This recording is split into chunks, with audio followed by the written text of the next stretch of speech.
Halo sahabatku. Selamat datang kembali di channel Cerita Momo. Pernahkah sahabat membayangkan terbangun tepat di jam 12 malam karena haus, tapi malah mendengar suara suami sedang tertawa licik di telepon dengan wanita lain? Dan yang lebih menyakitkan, mereka sedang merencanakan cara untuk menyingkirkanmu dari rumahmu sendiri. Duh, rasanya pasti hancur banget ya? Tapi tunggu dulu. Di kisah kali ini, sang istri tidak memilih untuk menangis histeris. Dia memilih jalan yang jauh lebih elegan dan mematikan. Sebelum kita masuk ke kisah seru berjudul, Sarapan Terakhir untuk Iwan, ini, Momo mau ajak kalian absen dulu dong. Yuk, dukung channel ini dengan cara tekan tombol like dan subscribe sekarang juga. Terus, ramaikan kolom komentar di bawah ya. Tulis nama, asal kota, dan ketik kata, hadir. Aku pengen tahu nih, sahabat Momo paling jauh dari kota mana aja? Sudah siap menyimak bagaimana Hani membungkam kesombongan suaminya dengan sarapan terakhir? Yuk, kita mulai ceritanya. Jam dinding menunjukkan tepat pukul 12 malam. Suasana rumah mewah itu begitu sunyi, seolah dinding-dindingnya pun enggan bersuara. Hanya terdengar detak jarum jam yang konstan, menemani hembusan angin malam yang menyelinap masuk dari ventilasi. Hani terbangun dengan rasa haus yang menyengat tenggorokan. Ia mengerjapkan mata, mencoba menyesuaikan pandangan dengan kegelapan kamar. Tangannya meraba sisi tempat tidur di sebelahnya. Kosong. Bantal itu dingin, tanda bahwa penghuninya sudah lama beranjak pergi. Hani menghela napas panjang. Ia berpikir mungkin suaminya, Iwan, sedang lembur lagi di ruang kerjanya. Belakangan ini Iwan memang sering beralasan banyak pekerjaan kantor yang harus diselesaikan hingga larut malam. Sebagai istri yang pengertian, Hani tidak pernah menaruh curiga. Ia percaya sepenuhnya pada laki-laki yang telah dinikahinya selama 5 tahun itu. Dengan langkah pelan agar tidak menimbulkan suara gaduh, Hani turun dari tempat tidur. Ia berniat mengambil segelas air putih di dapur, sekaligus menengok suaminya sebentar, mungkin Iwan butuh secangkir kopi hangat. Langkah kaki Hani terhenti tepat saat ia melewati lorong menuju ruang kerja. Pintu ruangan itu sedikit terbuka, memancarkan seberkas cahaya kuning redup ke lantai lorong yang gelap. Hani hendak menyapa, namun suara tawa tertahan dari dalam ruangan membuat lidahnya keluh. Itu suara Iwan, tapi nadanya berbeda. Bukan nada lelah atau stres karena pekerjaan, melainkan nada riang yang terdengar begitu akrab dan mesra. Hani merasakan firasat buruk menyergap dadanya. Jantungnya berdegup kencang, memukul-mukul rongga dadanya seolah memberi sinyal bahaya. Tanpa sadar, Hani menahan napas dan merapatkan tubuhnya ke dinding, mencoba menguping pembicaraan itu. Tenang saja, sayang, rencana kita berhasil. Suara Iwan terdengar jelas, meski ia berbicara dengan nada setengah berbisik. Tubuh Hani menegang. Kata, sayang, itu meluncur begitu mulus dari bibir suaminya. Ditujukan untuk seseorang di seberang telepon yang jelas bukan dirinya. Hani mencengkeram ujung baju tidurnya dengan erat, berusaha menahan gemetar yang mulai menjalar dari ujung kaki hingga ke kepala. Iya, aku sudah pastikan semuanya aman. Kamu tidak perlu khawatir, lanjut Iwan dengan nada penuh percaya diri, seolah ia adalah raja yang sedang mengatur strategi perang. Hani menajamkan pendengarannya, berdoa dalam hati semoga ini hanya salah paham. Semoga Iwan sedang bercanda dengan rekan kerjanya. Namun, kalimat Iwan selanjutnya menghancurkan harapan itu berkeping-keping, meluluhlantakkan dunia Hani dalam sekejap mata. Besok pagi, kita tinggal singkirkan si jalang itu. Begitu dia pergi, rumah ini akan jadi istana kita, Leona. Kamu sabar ya, tinggal hitungan jam. Duar, rasanya seperti ada petir yang menyambar tepat di atas kepala Hani. Kakinya lemah seketika, nyaris membuatnya ambruk jika saja ia tidak berpegangan pada dinding. Si jalang. Kata kasar dan merendahkan itu ditujukan untuknya, untuk istri yang selama ini mendampinginya dari nol, dan nama itu, Leona. Hani tahu betul siapa pemilik nama itu.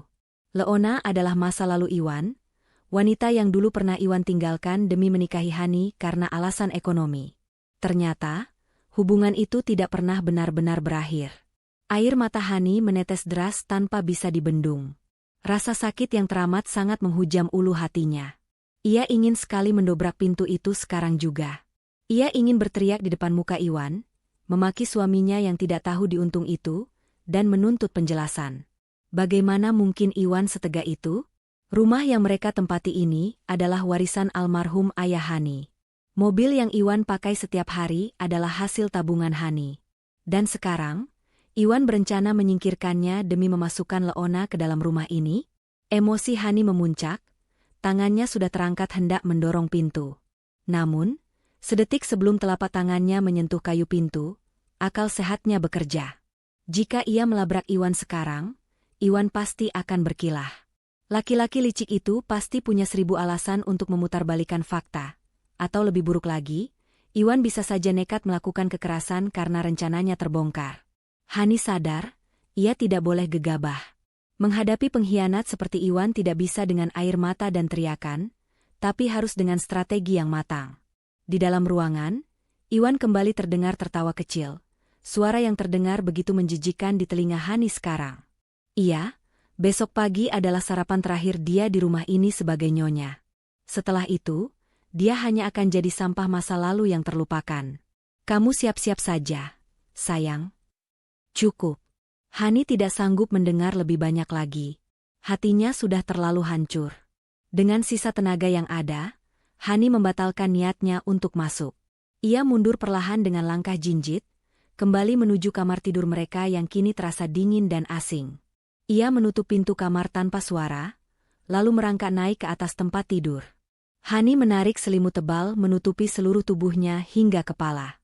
Di balik selimut itu, ia menggigit bibir bawahnya kuat-kuat hingga berdarah, menahan isak tangis agar tidak terdengar keluar. Sakit sekali rasanya. Dikhianati oleh orang yang paling dipercaya adalah luka yang paling sulit disembuhkan. Bayangan wajah Iwan yang tersenyum palsu setiap pagi kini berputar di kepalanya, membuatnya mual.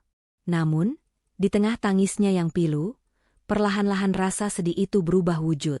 Air mata Hani mulai mengering, digantikan oleh tatapan mata yang tajam dan dingin di balik kegelapan. Rasa cintanya pada Iwan telah mati malam ini, tepat saat kata, "Jalang," itu terucap. Hani menghapus sisa air matanya dengan kasar. "Kamu ingin menyingkirkanku, Mas?" Bisik Hani lirih pada kesunyian malam, suaranya bergetar namun penuh dengan ancaman tersembunyi. "Baiklah jika itu maumu. Tapi jangan harap kamu bisa menang dengan mudah. Kamu salah memilih lawan." Malam itu, Hani tidak tidur lagi. Ia berbaring diam, namun otaknya bekerja cepat menyusun rencana. Besok pagi, Iwan memang akan mendapatkan keinginannya, sebuah perpisahan. Tapi perpisahan itu tidak akan berjalan seperti yang Iwan bayangkan. Hani bersumpah, ia tidak akan keluar dari rumah ini sebagai korban yang kalah. Ia akan keluar sebagai pemenang yang mengambil kembali harga dirinya. Tak lama kemudian, pintu kamar kembali terbuka perlahan. Hani buru-buru memejamkan matanya, mengatur napasnya agar terdengar teratur, seolah-olah ia sedang tertidur pulas. Ia merasakan kasur di sebelahnya bergerak turun saat beban tubuh Iwan menimpanya. Aroma rokok yang bercampur dengan parfum wanita yang samar namun menusuk hidung, seketika memenuhi indera penciuman Hani. Rasanya Hani ingin muntah saat itu juga, namun ia menahannya sekuat tenaga. Iwan menarik selimut dan berbaring memunggunginya. Hani merasakan tangan suaminya itu sempat menepuk pelan pinggangnya, sebuah gestur yang dulu selalu Hani anggap sebagai tanda kasih sayang, namun kini terasa seperti sentuhan pengkhianat yang menjijikan.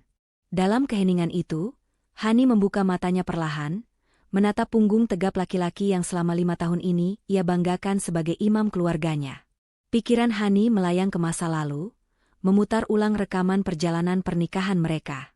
5 tahun yang lalu, Hani menikah dengan Iwan dengan modal cinta yang begitu besar, bahkan sampai harus berdebat hebat dengan Ibu Yuni, ibunya sendiri. Kala itu, Ibu Yuni sudah memperingatkan Hani. Ibu bilang mata Iwan tidak jujur, ambisinya terlalu besar namun usahanya minim. Tapi Hani yang dimabuk asmara menutup telinga. Ia membela Iwan mati-matian, meyakinkan ibunya bahwa Iwan adalah pria pekerja keras yang hanya butuh kesempatan. Sekarang, Hani menyadari betapa benarnya firasat seorang ibu. Selama 5 tahun ini, siapa yang sebenarnya bekerja keras? Hani. Iwan memang bekerja, tapi gajinya hanya cukup untuk gaya hidup pribadinya, membeli baju bermerek, gadget terbaru, dan nongkrong dengan teman-temannya agar terlihat sukses. Sementara itu, tagihan listrik, air, belanja bulanan, hingga pajak kendaraan, semuanya keluar dari dompet Hani. Hani tidak pernah mempermasalahkan hal itu sebelumnya. Ia berpikir, dalam rumah tangga, rezeki suami dan istri adalah satu. Betapa bodohnya ia. Hani mengedarkan pandangannya ke sekeliling kamar tidur yang luas itu. Dinding-dinding kokoh ini, lantai marmer yang dingin ini, semuanya adalah saksi bisu kebodohannya. Rumah ini bukan hasil keringat Iwan. Ini adalah warisan dari almarhum ayah Hani. Sertifikat rumah ini masih tersimpan rapi di dalam brankas dengan nama Hani tertera jelas di sana. Bahkan mobil SUV hitam yang terparkir di garasi dan setiap hari dipakai Iwan untuk memamerkan kesuksesan semuanya, dibeli dengan uang tabungan Hani sebelum mereka menikah, ditambah hasil penjualan tanah warisan nenek Hani. Hani tersenyum miris dalam kegelapan. Jadi, ini yang dimaksud Iwan dengan rencana berhasil? Iwan dan selingkuhannya itu berpikir bisa menendang Hani keluar dan menguasai rumah ini? Betapa naifnya mereka. Iwan mungkin lupa, atau saking serakahnya ia menjadi buta, bahwa secara hukum ia tidak punya hak sepeser pun atas aset-aset ini. Atau mungkin, Iwan berencana memanipulasi Hani agar menandatangani surat pemindahan hak milik, mengingat betapa, menurutnya, Hani selama ini, bukan tidak mungkin Iwan merasa percaya diri bisa membodohi istrinya sekali lagi. Suara dengkuran halus mulai terdengar dari arah Iwan. Laki-laki itu sudah terlelap, tidur dengan nyenyak tanpa beban dosa sedikitpun setelah merencanakan kehancuran istrinya sendiri. Melihat ketenangan di wajah Iwan membuat darah Hani mendidih, tapi di saat yang sama, akal sehatnya semakin tajam. Hani sadar ia tidak boleh bertindak gegabah. Jika ia membangunkan Iwan sekarang dan mengusirnya, Iwan mungkin akan memohon, bersandiwara, atau bahkan melakukan kekerasan fisik. Hani butuh perlindungan hukum. Ia butuh jaminan bahwa saat ia menendang Iwan keluar, laki-laki itu tidak akan pernah bisa kembali lagi. Nama Siska terlintas di benaknya.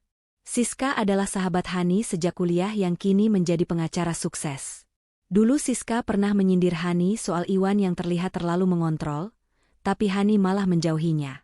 Kini, Hani tahu kepada siapa ia harus meminta tolong. Ia harus menghubungi Siska pagi-pagi sekali. Hani melirik jam digital di nakas. Pukul 2.15 dini hari.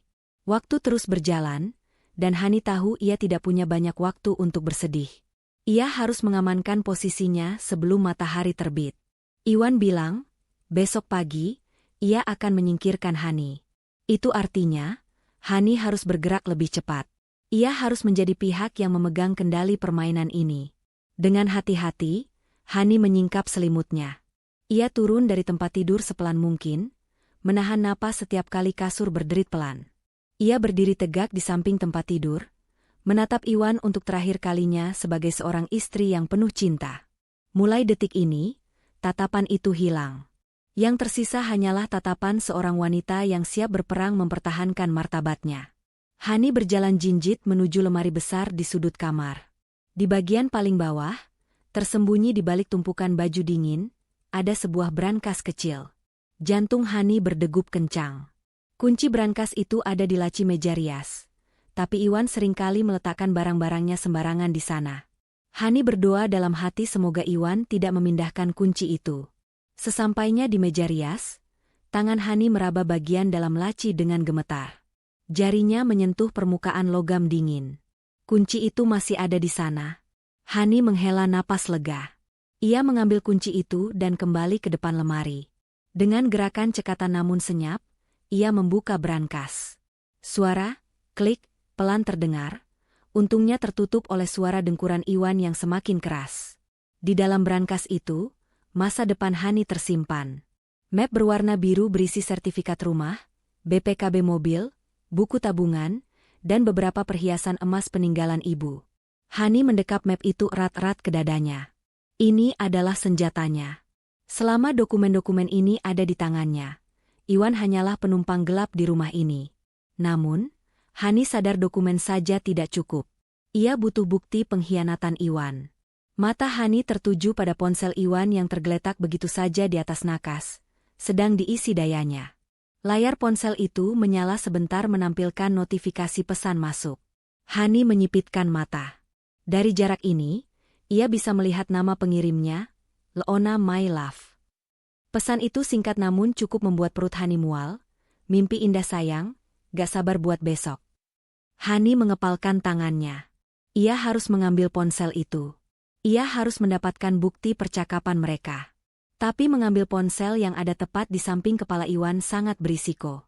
Jika Iwan terbangun, tamatlah riwayat Hani. Namun, rasa sakit hati memberikan Hani keberanian yang tidak pernah ia miliki sebelumnya. Ia mendekat ke sisi Iwan, menahan napas, dan perlahan mengulurkan tangannya menuju ponsel itu. Tangannya gemetar hebat saat ujung jarinya menyentuh casing ponsel yang dingin. Hani menarik napas dalam, memantapkan hati. Ia akan mengambil apa yang menjadi haknya, kebenaran. Jari-jari Hani yang dingin akhirnya menyentuh permukaan ponsel Iwan. Dengan gerakan sangat perlahan, ia menarik benda pipi itu dari atas nakas. Iwan sempat melenguh panjang dan mengubah posisi tidurnya, membuat jantung Hani seakan berhenti berdetak selama beberapa detik. Hani membeku, menahan napas sambil memeluk ponsel itu di dadanya. Setelah memastikan napas Iwan kembali teratur dan dengkurannya terdengar lagi, Hani mundur perlahan, melangkah mundur keluar dari kamar tidur menuju kamar mandi dalam yang pintunya sedikit terbuka. Di dalam kamar mandi, dengan tangan gemetar, Hani menekan tombol daya. Layar menyala. Hani tahu pola kuncinya. Iwan tidak pernah menggantinya sejak mereka menikah. Sebuah kecerobohan yang lahir dari rasa percaya diri berlebihan bahwa Hani adalah istri bodoh yang tidak akan pernah curiga. Hani menggeser jarinya membentuk huruf Z, dan ponsel itu terbuka. Aplikasi pesan instan berwarna hijau itu menjadi tujuan utamanya. Nama, Leona My Love, bertengger di posisi paling atas. Hani membuka percakapan itu, dan seketika matanya membelalak membaca deretan kalimat yang terpampang di sana. Ternyata, rencana mereka jauh lebih busuk daripada yang Hani dengar sekilas tadi. Tenang aja, sertifikat rumah itu pasti ada di brankas.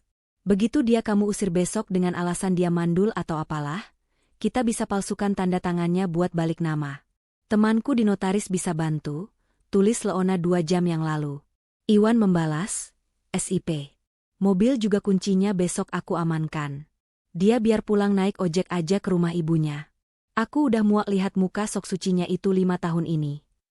Air mata Hani yang tadinya sudah kering, kini mendesak keluar lagi. Bukan karena sedih, tapi karena kemarahan yang meluap-luap. Jadi selama ini, Iwan bukan hanya berselingkuh, tapi juga berencana merampoknya. Iwan ingin memiskinkan Hani, wanita yang justru telah memberinya atap untuk berteduh. Hani menggelengkan kepala, tak habis pikir bagaimana ia bisa tidur bersebelahan dengan iblis berwajah malaikat selama ini. Hani sadar ia tidak boleh larut dalam emosi. Waktu terus berjalan. Ia segera mengambil ponsel pribadinya dari saku piyama. Ia tidak mengirim tangkapan layar chat itu ke ponselnya, karena takut Iwan akan melihat notifikasi atau jejak pengiriman jika ia bangun tiba-tiba. Sebagai gantinya, Hani memotret layar ponsel Iwan satu persatu. Ia memotret semua percakapan yang menunjukkan niat jahat mereka, rencana pemalsuan dokumen, hingga kata-kata hinaan yang mereka lontarkan tentang Hani dan ibunya. Setelah belasan foto tersimpan aman di galeri ponselnya yang terkunci sandi rumit, Hani meletakkan kembali ponsel Iwan di nakas. Ia menaruhnya persis di posisi semula, dengan sudut kemiringan yang sama, agar Iwan tidak curiga barang itu pernah disentuh. Hani kemudian melangkah keluar kamar tidur menuju ruang tamu yang gelap gulita. Ia duduk di sofa, menyalakan ponselnya sendiri, dan mencari kontak Siska. Sahabat lamanya itu kini adalah seorang pengacara yang cukup disegani. Hani ingat Siska sering begadang mengerjakan berkas kasus. Dengan ragu, Hani mengetik pesan. Siska, maaf ganggu malam-malam. Ini Hani. Aku butuh bantuan hukum, darurat. Iwan mau merebut rumah dan memalsukan tanda tanganku. Aku punya buktinya. Tolong aku. Hani menekan tombol kirim sambil berdoa dalam hati. Semenit berlalu, 2 menit berlalu. Hening. Hani hampir putus asa dan berpikir Siska pasti sudah tidur. Ketika tiba-tiba ponselnya bergetar pelan. Balasan masuk. Hani? Ya Tuhan. Kamu kenapa? Kirim semua buktinya sekarang ke aku. Jangan hapus apapun. Besok pagi aku ke sana sebelum dia sempat bergerak. Kamu amankan sekarang? Hani merasa lega luar biasa membaca balasan itu. Ternyata Tuhan masih berpihak padanya. Dengan cepat, Hani mengirimkan semua foto bukti chat yang baru saja ia ambil, beserta foto sertifikat rumah dan BPKB mobil yang sudah ia amankan di tas. Ia juga mengetik kronologi singkat tentang percakapan telepon yang ia dengar tadi. Aku sudah amankan sertifikat asli dan BPKB, SIS. Rencananya besok pagi dia mau mengusirku. Aku mau mendahuluinya. Aku mau dia keluar dari rumah ini besok pagi juga, tanpa membawa apapun yang bukan haknya, ketik Hani. Siska membalas dengan cepat. Bagus. Kamu tenang saja. Dengan bukti ancaman pemalsuan dokumen ini, posisimu sangat kuat. Aku akan siapkan surat somasi dan pengosongan rumah sekarang juga. Jam 8 pagi aku sampai di sana bawa tim keamanan. Kamu pura-pura biasa saja sampai aku datang. Atau kalau kamu gak kuat, kamu pergi dulu dari situ. Hani mematikan layar ponselnya. Dukungan Siska memberinya kekuatan baru. Ia tidak lagi merasa sendirian. Hani menatap sekeliling ruang tamu yang remang-remang. Dulu, ia selalu merasa takut jika ditinggal sendirian di rumah besar ini. Tapi malam ini, keberanian itu tumbuh subur. Hani menyadari bahwa kekuatan seorang wanita bukan terletak pada seberapa keras ia bisa berteriak, tapi pada seberapa tenang ia bisa menyusun strategi saat badai menghantam. Hani beranjak dari sofa. Ia tidak berniat tidur lagi. Masih ada satu hal penting yang harus ia lakukan sebelum matahari terbit. Ia harus berkemas. Ia tidak akan membiarkan tangan kotor Iwan menyentuh barang-barang pribadinya saat ia pergi nanti. Hani akan pergi dengan kepala tegak, bukan sebagai istri yang terusir, tapi sebagai pemilik tahta yang sedang memberi pelajaran pada abdi yang membangkang. Langkah Hani kini terasa lebih ringan, namun pasti. Tidak ada lagi keraguan. Perang telah dimulai, dan Hani baru saja memenangkan babak pertama tanpa sepengetahuan musuhnya. Jarum jam menunjukkan pukul 3 dini hari. Waktu yang biasanya digunakan untuk terlelap dalam mimpi indah, kini menjadi saksi bisu Hani yang mulai menyusun kepingan hidupnya yang baru. Dengan langkah seringan kapas, Hani menyeret koper besar dari gudang penyimpanan menuju kamar tamu di lantai bawah. Ia sengaja tidak berkemas di kamar utama agar suara resleting atau gesekan pakaian tidak membangunkan Iwan. Lagi pula, Hani merasa kamar utama itu sudah ternoda. Udara di sana terasa sesak oleh kebohongan yang menumpuk selama bertahun-tahun. Di kamar tamu yang hening, Hani membuka lemari pakaian cadangannya. Ia mulai memilah barang-barang dengan pikiran jernih yang menakutkan. Tidak ada air mata yang menetes di atas lipatan baju. Hani hanya mengambil pakaian-pakaian yang ia beli dengan uang hasil keringatnya sendiri sebelum menikah, dan beberapa busana kerja yang ia beli baru-baru ini. Tangannya terhenti saat memegang sebuah gaun malam berwarna merah marun. Itu adalah hadiah ulang tahun dari Iwan tahun lalu. Hani ingat betapa bahagianya ia saat menerima gaun itu, menganggapnya sebagai bukti cinta suami yang romantis. Namun, ingatan itu kini terasa pahit. Hani ingat, seminggu setelah memberikan gaun itu, Iwan meminjam kartu kredit Hani dengan alasan untuk modal proyek yang mendesak. Tagihan kartu kredit bulan depannya membengkak, dan Hanilah yang melunasinya. Jadi, sebenarnya siapa yang membelikan gaun ini? Hani mendengus pelan, lalu melempar gaun itu kembali ke dalam lemari dengan sembarang. Ia tidak sudi membawa barang yang memiliki jejak kepalsuan Iwan. Ia hanya ingin membawa apa yang murni miliknya. Hani beralih ke laci dokumen. Ia mengambil ijazah, paspor, dan album foto lama yang berisi kenangan masa kecilnya bersama Ibu Yuni dan almarhum ayahnya. Foto-foto itu adalah harta karun yang tak ternilai. Ia menatap wajah ayahnya dalam foto usang itu, seolah meminta restu. Ayah, maafkan Hani yang sempat salah memilih pendamping. Tapi Hani janji, Hani akan perbaiki semuanya hari ini. Batinnya, setelah koper terisi rapi dengan kebutuhan esensial, Hani menutupnya. Bunyi, klik, dari kunci koper terdengar seperti suara palu hakim yang mengetuk keputusan final. Hani berdiri, menatap pantulan dirinya di cermin lemari. Wajahnya pucat dan matanya sedikit bengkak, tapi sorot matanya menyala. Ia tidak ingin pergi seperti pencuri yang kabur di malam hari. Ia ingin pergi sebagai ratu yang meninggalkan istana yang sudah tidak layak untuknya. Hani memutuskan untuk mandi dan bersiap diri. Ia membersihkan tubuhnya, seolah ingin melunturkan semua jejak sentuhan Iwan yang menempel di kulitnya. Air dingin yang membasuh wajahnya memberikan kesegaran yang ia butuhkan untuk menghadapi hari yang panjang ini. Keluar dari kamar mandi, Hani tidak mengenakan daster atau pakaian rumah santai. Ia memilih setelan kemeja putih bersih dan celana bahan berwarna navy yang pas di tubuhnya, pakaian yang biasa ia gunakan saat akan memimpin rapat penting atau bertemu klien besar. Ia memoles wajahnya dengan riasan tipis namun tegas. Lipstik warna nude menghiasi bibirnya, menyamarkan pucat sisa tangis semalam. Hani menyisir rambutnya rapi, mengikatnya ke belakang dengan gaya ekor kuda yang elegan. Kini, tibalah saat yang paling berat namun melegakan. Hani menatap jari manis tangan kanannya. Cincin emas putih bermata berlian kecil melingkar di sana. Cincin pernikahan mereka. Dulu, Hani berpikir cincin ini adalah simbol pengikat dua hati yang suci. Sekarang, ia sadar benda ini hanyalah borgol yang menahan kebebasannya. Perlahan, Hani menarik cincin itu keluar dari jarinya. Ada bekas lingkar putih di kulit jarinya yang selama 5 tahun tertutup logam itu, tanda bahwa ia telah terikat terlalu lama. Hani menggenggam cincin itu sebentar, merasakan dinginnya logam yang tak lagi menghangatkan hati. Dengan langkah mantap, Hani kembali menyelinap masuk ke kamar utama. Suasana di sana masih sama.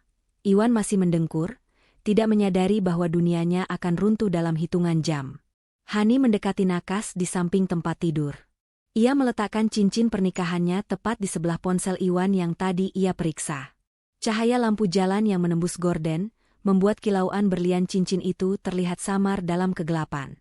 Hani menatap Iwan untuk terakhir kalinya. Tidak ada rasa benci yang meledak-ledak lagi, yang tersisa hanya rasa kasihan. Kasihan pada laki-laki yang rela menukar ketulusan intan permata demi batu kerikil jalanan. Kasihan pada laki-laki yang merasa dirinya raja, padahal ia hanya menumpang di singgasana orang lain. Selamat tinggal, Mas, bisik Hani tanpa suara. Semoga Leona MU bisa menanggung hidupmu setelah ini, karena aku sudah selesai. Hani berbalik badan, melangkah keluar kamar dengan punggung tegak. Ia tidak menoleh lagi. Pintu kamar ditutup perlahan, meninggalkan Iwan terkunci bersama mimpi indahnya yang sebentar lagi akan berubah menjadi mimpi buruk. Hani menuruni tangga menuju dapur. Langit di luar jendela mulai menampakkan semburat ungu keabuan, tanda fajar akan segera menyingsing. Hani melirik jam dinding di ruang tengah. Pukul 4.30 pagi. Masih ada waktu sebelum ia pergi. Hani ingat kata-kata Iwan di telepon semalam tentang sarapan terakhir. Sebuah senyum tipis tersungging di bibir Hani. Ide itu terdengar menarik. Jika Iwan menginginkan sarapan terakhir, maka Hani akan memberikannya. Ia akan menyajikan sarapan paling istimewa yang tidak akan pernah Iwan lupakan seumur hidupnya. Sarapan yang akan menjadi penutup manis sekaligus pahit bagi kisah rumah tangga mereka yang tragis. Hani menyalakan lampu dapur, menyingsingkan lengan kemejanya, dan mulai membuka kulkas. Hari pembalasan itu telah tiba, dimulai dari dapur ini. Aroma bawang merah dan bawang putih yang ditumis perlahan, mulai memenuhi udara dapur yang dingin. Hani menggerakkan spatula kayu dengan ritme yang tenang, seolah sedang melakukan meditasi, bukan memasak. Di atas wajan, nasi putih sisa semalam bercampur dengan bumbu kecap manis, cabai, dan potongan ayam suwir. Ini adalah menu favorit Iwan, nasi goreng kampung spesial dengan telur mata sapi setengah matang. Biasanya, setiap kali memasak menu ini, hati Hani akan dipenuhi harap-harap cemas. Apakah rasanya sudah pas? Apakah Iwan akan memujinya hari ini? Apakah garamnya kurang? Namun pagi ini, semua perasaan itu lenyap tak berbekas. Hani memasak bukan untuk memuaskan lidah suaminya, melainkan sebagai sebuah ritual perpisahan. Ia ingin memastikan bahwa kenangan terakhir Iwan tentang dirinya adalah pelayanan yang sempurna, sesuatu yang akan menghantui laki-laki itu saat sadar bahwa ia telah membuang berlian demi segenggam pasir. Hani memecahkan butir telur ke atas teflon kecil. Suara desis minyak panas memecah keheningan pagi. Ia menatap kuning telur yang bergoyang pelan, mengingatkannya pada betapa rapuhnya kepercayaan dalam pernikahan mereka. Kuning telur itu harus tetap utuh, setengah matang, persis seperti permintaan Iwan yang selalu rewel soal makanan. Hani tersenyum sinis. Bahkan di detik-detik terakhir pun, ia masih menuruti selera laki-laki itu. Bedanya, kali ini tidak ada cinta yang dituangkan ke dalam masakan itu, hanya ada rasa kasihan dan kegetiran. Setelah nasi goreng matang, Hani menyajikannya di piring keramik putih terbaik mereka. Ia menata telur mata sapi di atasnya dengan hati-hati, lalu menaburkan bawang goreng yang renyah dan menambahkan beberapa irisan mentimun serta tomat segar di pinggir piring. Tampilannya sempurna, layaknya sajian restoran bintang 5. Hani meletakkan piring itu di posisi biasa Iwan duduk, di ujung meja makan yang menghadap ke jendela taman. Ia juga menyeduh secangkir kopi hitam panas, aroma kafein yang pekat langsung menguar, bersaing dengan aroma nasi goreng. Semuanya sudah siap. Sarapan terakhir untuk sang raja palsu. Hani kemudian melangkah ke ruang kerja Iwan sebentar, mengambil selembar kertas HVS bersih dan sebuah pena bertinta hitam. Ia kembali ke meja makan, duduk di kursi yang biasa ia tempati. Tangan kanannya memegang pena, menggantung di atas kertas putih itu sejenak. Hani menarik napas panjang, merangkai kata-kata di kepalanya. Ia tidak ingin menulis surat yang penuh drama atau caci maki. Iwan tidak pantas mendapatkan emosi semahal itu. Hani ingin menulis sesuatu yang singkat, padat, dan menusuk tepat di jantung kesombongan suaminya. Pena mulai menari di atas kertas. Tulisan tangan Hani tegak bersambung, rapi dan tegas. Tidak ada coretan ragu-ragu. Setiap huruf yang ia goreskan terasa seperti melepaskan satu persatu beban yang selama ini menghimpit dadanya. Untuk Iwan, tulisnya sebagai pembuka. Hani menuliskan kalimat demi kalimat dengan tenang. Ia menumpahkan fakta, bukan perasaan. Ia memberitahu Iwan bahwa topengnya sudah terbuka. Bahwa rencana busuknya di tengah malam tadi terdengar jelas oleh telinga yang selama ini ia anggap tuli. Setelah selesai, Hani membaca ulang surat itu sekali lagi. Senyum kepuasan tersungging di bibirnya. Ini adalah surat perpisahan terbaik yang pernah ia bayangkan. Tanpa air mata, tanpa permohonan, hanya sebuah keputusan mutlak dari pemilik hidupnya sendiri. Hani melipat kertas itu menjadi 3 bagian yang presisi, lalu memasukkannya ke dalam amplop putih polos. Ia meletakkan amplop itu tepat di samping piring nasi goreng, bersandar pada cangkir kopi yang asapnya mulai menipis. Kontras warna amplop putih di atas meja kayu gelap itu begitu mencolok, seolah berteriak minta dibaca. Hani melirik jam tangannya. Pukul 5.15 pagi. Langit di luar sudah mulai terang tanah. Suara ayam berkokok sayup-sayup terdengar dari kejauhan. Waktunya sudah tiba. Hani membuka aplikasi transportasi online di ponselnya. Jari jemarinya dengan cekatan memesan taksi menuju rumah ibunya. Titik penjemputan sudah diatur tepat di depan gerbang rumah, agar suara mesin mobil tidak terdengar sampai ke kamar tidur utama. Driver sedang menuju lokasi, estimasi 5 menit, bunyi notifikasi di layar ponsel. Hani beranjak dari kursi makan. Ia memandangi meja makan itu sekali lagi. Piring nasi goreng yang menggugah selera, kopi hitam, dan surat dalam amplop putih. Sebuah komposisi, kematian, bagi pernikahan mereka. Hani merasa adegan ini begitu puitis dalam cara yang tragis. Ia meninggalkan kenyamanan yang ia bangun dengan darah dan keringatnya, untuk diserahkan sejenak kepada pengkhianat, sebelum akhirnya ia rebut kembali dengan cara yang sah. Hani berjalan menuju ruang tamu tempat koper besarnya menunggu. Ia menarik gagang koper itu, roda-rodanya meluncur mulus di atas lantai granit tanpa suara. Hani membuka pintu utama perlahan. Udara pagi yang segar dan dingin langsung menerpa wajahnya, seolah menyambut kebebasannya. Angin itu terasa berbeda, tidak lagi menyesakan seperti udara di dalam rumah yang penuh kepalsuan. Sebelum melangkah keluar sepenuhnya, Hani menoleh ke arah tangga yang menuju lantai 2. Gelap dan sunyi. Iwan masih di sana, mungkin sedang bermimpi indah tentang hidup barunya bersama Leona di rumah ini. Nikmatilah mimpi itu selagi bisa. Mas, gumam Hani pelan, nyaris tak terdengar. Karena saat kamu bangun nanti, realita akan menamparmu jauh lebih keras daripada mimpi buruk apapun. Hani melangkah keluar, menutup pintu rumah dengan sangat hati-hati hingga bunyi, klik, kunci terdengar lembut. Ia tidak mengunci pintu dengan kunci cadangannya, membiarkannya tetap bisa dibuka dari dalam, karena toh Iwan ada di dalam. Namun bagi Hani, pintu itu sudah terkunci rapat untuk masa lalu.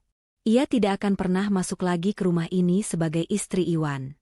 Saat ia kembali nanti bersama Siska, ia akan masuk sebagai Hani, pemilik sah istana ini. Di depan gerbang hitam yang menjulang tinggi, sebuah mobil sedan silver perlahan berhenti. Itu taksi online pesanannya. Supir taksi turun dengan sigap membantu memasukkan koper Hani ke bagasi. "Pagi, Bu. Sesuai aplikasi ya, ke Jalan Cempaka," sapa sang supir ramah. "Pagi, Pak." "Iya, benar. Tolong agak cepat ya," jawab Hani sambil tersenyum tipis. Hani masuk ke dalam mobil dan duduk di kursi belakang. Saat mobil mulai melaju meninggalkan pekarangan rumah megah itu, Hani tidak menoleh ke belakang. Ia menatap lurus ke depan, ke arah jalanan yang mulai diterangi cahaya matahari pagi. Di ufuk timur, sang surya mulai merekah, menyinari wajah Hani yang kini tampak bersinar. Tidak ada lagi keraguan. Tidak ada lagi rasa takut. Hani tahu, sarapan terakhir di meja makan itu akan menjadi awal dari kehancuran Iwan, sekaligus awal dari kebangkitan dirinya. Hari baru telah dimulai. Perjalanan di dalam taksi online itu terasa begitu sunyi. Meski radio mobil memutarkan lagu-lagu pop masa kini dengan volume rendah.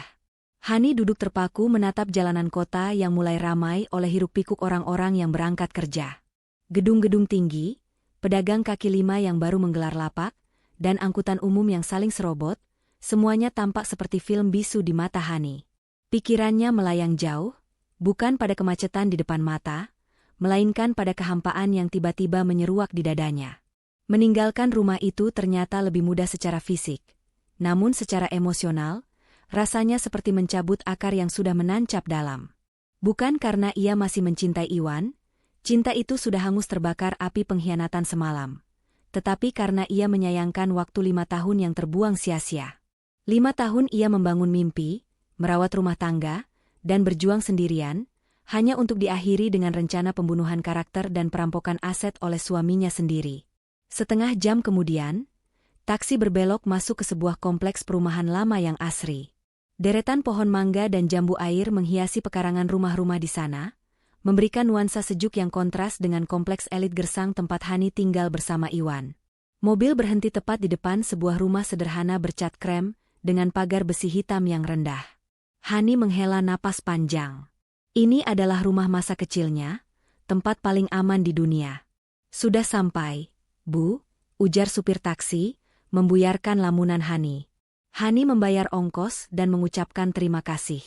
Sang supir membantu menurunkan koper besarnya di depan pagar.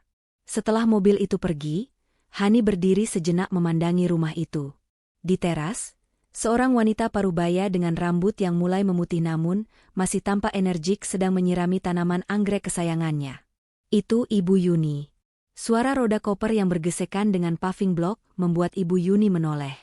Mata tuanya membelalak kaget saat melihat putri tunggalnya berdiri di depan pagar sepagi ini, lengkap dengan koper besar dan wajah yang pucat pasi. "Hani," panggil Ibu Yuni, setengah tak percaya. Ia buru-buru meletakkan selangnya dan bergegas membuka pagar. "Astaga, Nak, kenapa pagi-pagi buta begini sudah sampai sini? Dan ini, kenapa bawa koper besar?" Pertahanan Hani runtuh seketika.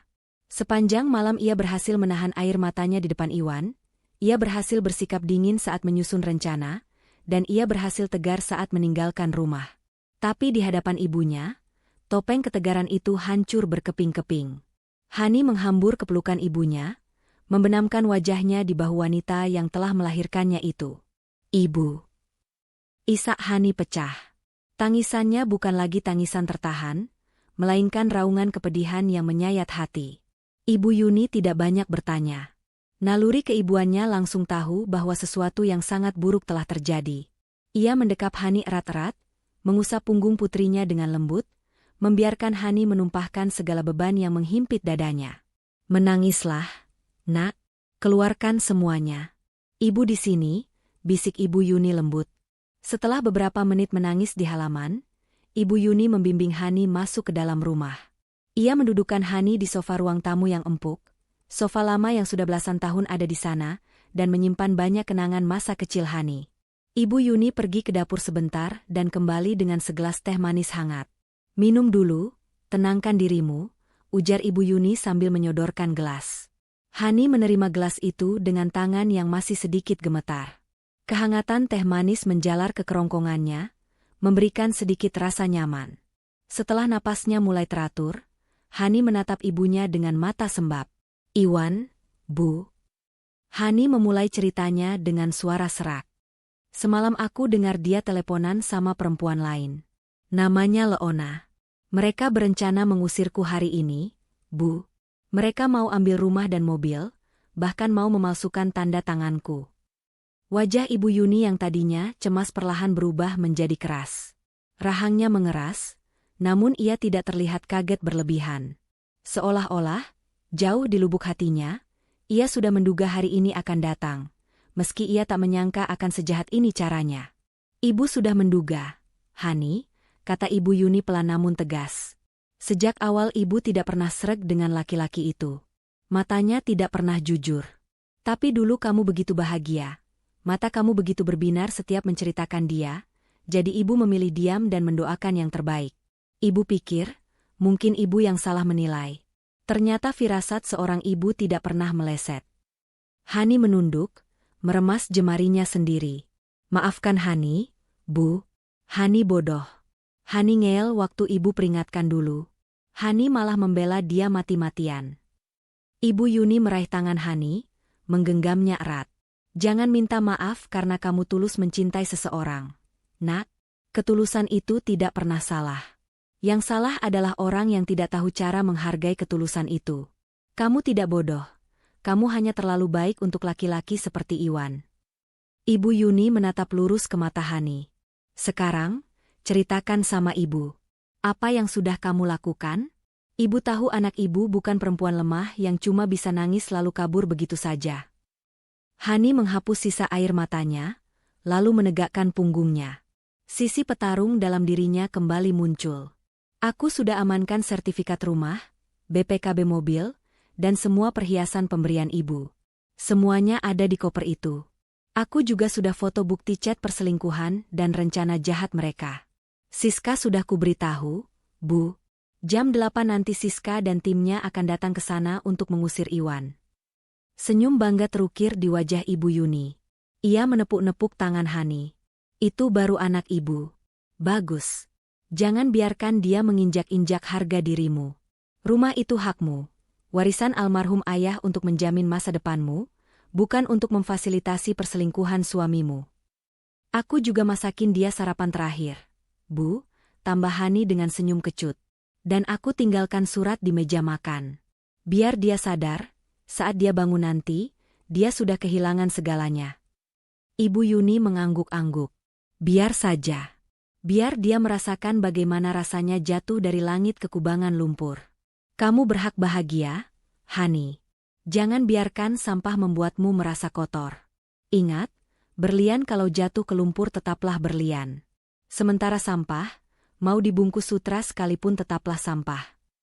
Kata-kata ibunya menyuntikkan kekuatan baru ke dalam jiwa Hani. Rasa sesak di dadanya perlahan menghilang, digantikan oleh rasa lega yang luar biasa. Berada di rumah ini, mendengar nasihat ibunya, membuat Hani sadar bahwa ia tidak kehilangan segalanya. Ia hanya kehilangan parasit dalam hidupnya. Ia masih punya ibu yang menyayanginya, sahabat yang membelanya, dan yang terpenting, ia masih memiliki dirinya sendiri. "Sekarang, kamu mandi dulu pakai air hangat. Segarkan badanmu. Nanti ibu buatkan bubur ayam kesukaanmu. Lupakan soal diet atau apapun itu. Kamu butuh tenaga untuk menghadapi drama yang mungkin akan terjadi nanti siang." Perintah Ibu Yuni dengan nada lembut namun tak terbantahkan. Hani menurut. Ia bangkit dan memeluk ibunya sekali lagi, kali ini lebih erat dan tanpa air mata. "Terima kasih, Bu. Terima kasih sudah selalu ada buat Hani. Ibu akan selalu ada, Nak. Selalu." Hani berjalan menuju kamar mandi dengan langkah ringan. Di luar, matahari pagi mulai bersinar terang, menyinari halaman rumah Ibu Yuni yang penuh bunga. Di tempat lain, beberapa kilometer dari sana, Hani tahu sebentar lagi badai akan melanda Iwan. Tapi di sini, di rumah ibunya, Hani menemukan ketenangan sebelum badai itu benar-benar pecah. Ia siap menghadapi apapun yang akan terjadi selanjutnya. Babak baru hidupnya telah dimulai, dan kali ini, ia yang memegang kendali penuh. Sinar matahari pagi yang cerah menerobos masuk melalui celah-celah gorden kamar tidur utama, jatuh tepat di wajah Iwan. Laki-laki itu menggeliat pelan, merenggangkan otot-ototnya yang kaku setelah tidur nyenyak semalaman. Senyum lebar langsung terukir di bibirnya begitu ia membuka mata. Hari ini adalah hari besar. Di benaknya, hari ini adalah awal dari kehidupan barunya yang bebas bersama Leona, wanita yang menurutnya jauh lebih mengerti dirinya dibandingkan Hani. Iwan duduk di tepi ranjang, menyugar rambutnya yang berantakan. Ia merasa seperti seorang raja yang baru bangun dari tidur panjang, siap untuk menaklukkan dunia. Rencananya sudah tersusun rapi di kepala. Ia akan memancing pertengkaran kecil dengan Hani pagi ini, membesarkannya menjadi masalah prinsip, lalu menuntut perceraian dan mengusir Hani keluar. Iwan yakin Hani yang pendiam dan penurut itu hanya akan menangis dan memohon, tapi akhirnya akan menyerah. Setelah itu, ia bisa memalsukan tanda tangan Hani untuk balik nama sertifikat rumah dan mobil. Sempurna. Tangannya meraba nakas hendak mengambil ponsel untuk mengecek pesan dari Leona. Namun, gerakan tangannya terhenti di udara. Matanya tertumbuk pada benda kecil berkilauan yang tergeletak tepat di samping ponselnya. Sebuah cincin emas putih bermata berlian. Dahi Iwan berkerut. Ia mengenali cincin itu. Itu cincin pernikahan mereka yang selalu melingkar di jari manis Hani. Kenapa ada di sini? Apa Hani lupa memakainya setelah mandi semalam? Atau Hani sedang membersihkannya? Iwan mendengus remeh. Dasar ceroboh, gumamnya pelan. Ia tidak terlalu memusingkan hal itu. Toh, sebentar lagi cincin itu memang tidak akan ada gunanya lagi. Iwan beranjak dari tempat tidur, masih dengan piyama sutranya. Ia melangkah keluar kamar, menuruni tangga menuju lantai 1. Hidungnya kembang kempis menangkap aroma sedap yang menguar dari arah dapur. Bau bawang goreng dan bumbu rempah yang khas. Perutnya langsung berbunyi nyaring. Baguslah, batin Iwan angkuh. Setidaknya sebelum diusir, dia masih tahu diri menyiapkan sarapan buat tuannya. Suasana rumah terasa sangat sunyi. Tidak ada suara televisi yang menyala, tidak ada suara Hani yang biasanya bersenandung kecil saat membersihkan rumah. Iwan melenggang santai menuju ruang makan. Di sana, di meja makan kayu jati yang mengkilap, tersaji pemandangan yang menggugah selera. Sepiring nasi goreng kampung dengan telur mata sapi setengah matang yang sempurna, lengkap dengan irisan tomat dan mentimun yang ditata rapi. Asap tipis masih mengepul dari cangkir kopi hitam di sebelahnya. Iwan menarik kursi dan duduk dengan penuh percaya diri. Ia melihat sekeliling, mencari sosok istrinya. Hani, panggilnya dengan suara lantang. Hening. Tidak ada jawaban. Hani, kamu di mana? Ambilkan air putih. Teriaknya lagi, kali ini dengan nada sedikit kesal. Masih tidak ada sahutan.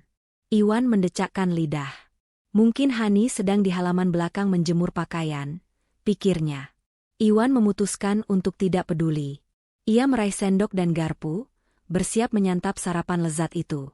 Namun, saat tangannya bergerak, matanya menangkap sesuatu yang lain di meja itu. Sebuah amplop putih tebal tergeletak manis di samping piring, bersandar pada cangkir kopi.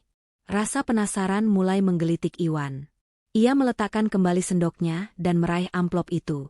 Tidak ada nama pengirim, hanya tulisan tangan Hani yang rapi tertera di depannya, untuk Iwan. Jantung Iwan mendadak berdegup lebih kencang tanpa alasan yang jelas. Firasat buruk mulai merayapi tengkuknya. Dengan gerakan kasar, ia merobek ujung amplop dan menarik keluar kertas di dalamnya. Ia mulai membaca. Mas Iwan, selamat pagi. Saat kamu membaca surat ini, aku sudah tidak ada di rumah itu. Kamu tidak perlu repot-repot mencari alasan untuk memancing pertengkaran pagi ini. Kamu juga tidak perlu susah payah menyusun skenario untuk mengusirku, karena aku sudah pergi atas kemauanku sendiri. Aku mendengar semuanya, Mas.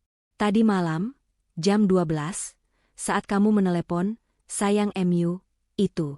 Aku mendengar rencanamu yang ingin menyingkirkan si Jalang ini. Aku mendengar niatmu menguasai rumah dan memalsukan tanda tanganku. Wajah Iwan pucat pasi seketika. Darah seolah surut dari wajahnya. Matanya membelalak membaca kalimat demi kalimat yang ditulis Hani dengan begitu tenang namun tajam. Tangannya mulai gemetar memegang kertas itu. Jangan khawatir, Aku tidak akan menghalangimu bersama Leona. Silakan ambil dia. Tapi ingat satu hal, Mas. Rumah ini, mobil yang kamu banggakan, dan semua fasilitas yang kamu nikmati 5 tahun ini, adalah milikku. Warisan ayahku. Bukan harta Gonogini. Nikmatilah sarapan terakhir buatan, si Jalang, ini. Anggap saja itu sedekah terakhir dariku sebelum kamu kembali ke asalanmu. Kamu bilang rencanamu berhasil? Selamat, Mas. Kamu benar-benar berhasil membuatku pergi menuju kebahagiaan yang sesungguhnya. Iwan meremas kertas itu hingga kusut. Napasnya memburu cepat. Marah, malu, dan panik bercampur menjadi satu. Kurang ajar. Umpatnya keras, memecah kesunyian ruang makan. Ia membanting kursi hingga terguling ke belakang. Pikirannya langsung tertuju pada satu hal vital, brankas. Iwan berlari menaiki tangga 2 demi 2, nyaris terpeleset saking paniknya. Ia menerobos masuk ke kamar tidur, langsung menuju lemari pakaian. Dengan napas tersengal, ia membuka pintu lemari dengan kasar dan berlutut di depan brankas kecil di sudut bawah. Jantung Iwan serasa mau copot saat melihat pintu brankas itu sedikit terbuka, tidak terkunci rapat. Tangannya yang gemetar meraba bagian dalam kotak besi itu. Kosong. Hampa. Map biru berisi sertifikat rumah hilang. BPKB mobil Pajero Sport yang selalu ia pamerkan ke teman-temannya, raib. Kotak perhiasan emas lenyap. Yang tersisa hanyalah debu tipis di dasar brankas. Tidak mungkin. Desis Iwan. Ia mengacak-acak isi lemari, melempar baju-baju Hani dan bajunya sendiri ke lantai, berharap Hani hanya menyembunyikannya di tempat lain. Tapi nihil. Lemari itu kosong dari barang-barang berharga. Koper Hani juga sudah tidak ada. Iwan terduduk lemas di lantai, dikelilingi tumpukan baju yang berserakan. Lututnya terasa tidak bertulang. Ia baru menyadari betapa bodohnya ia. Selama ini ia merasa di atas angin, merasa bisa mengontrol Hani sesuka hatinya. Ternyata, dalam satu malam, wanita yang ia anggap lemah itu telah melucuti seluruh kekuatannya tanpa bersuara sedikitpun. Tanpa sertifikat, ia tidak bisa menjual rumah ini. Tanpa BPKB, ia tidak bisa menjual mobil itu untuk modal hidup dengan Leona. Dan yang lebih parah, Hani tahu soal rencana pemalsuan dokumen. Itu pidana. Hani memegang kartu as yang bisa menjebloskannya ke penjara kapan saja. Iwan menjambak rambutnya sendiri, frustrasi. Sialan, Hani sialan, teriaknya frustrasi. Suaranya menggema di kamar yang luas itu, namun tidak ada yang menjawab. Hanya keheningan yang mencekam yang membalasnya. Tiba-tiba, ia teringat sesuatu. Mobil. Ia masih memegang kunci mobil. Mungkin ia bisa membawa kabur mobil itu sebelum Hani bertindak lebih jauh. Iwan meraba saku celana yang digantungnya, mengambil kunci mobil, dan bergegas lari ke balkon kamar untuk melihat ke garasi bawah. Mobil itu masih ada di sana. Hitam, gagah, mengkilap. Iwan menghela napas lega sedikit. Setidaknya ia masih punya kendaraan. Tapi, rasa leganya tidak bertahan lama.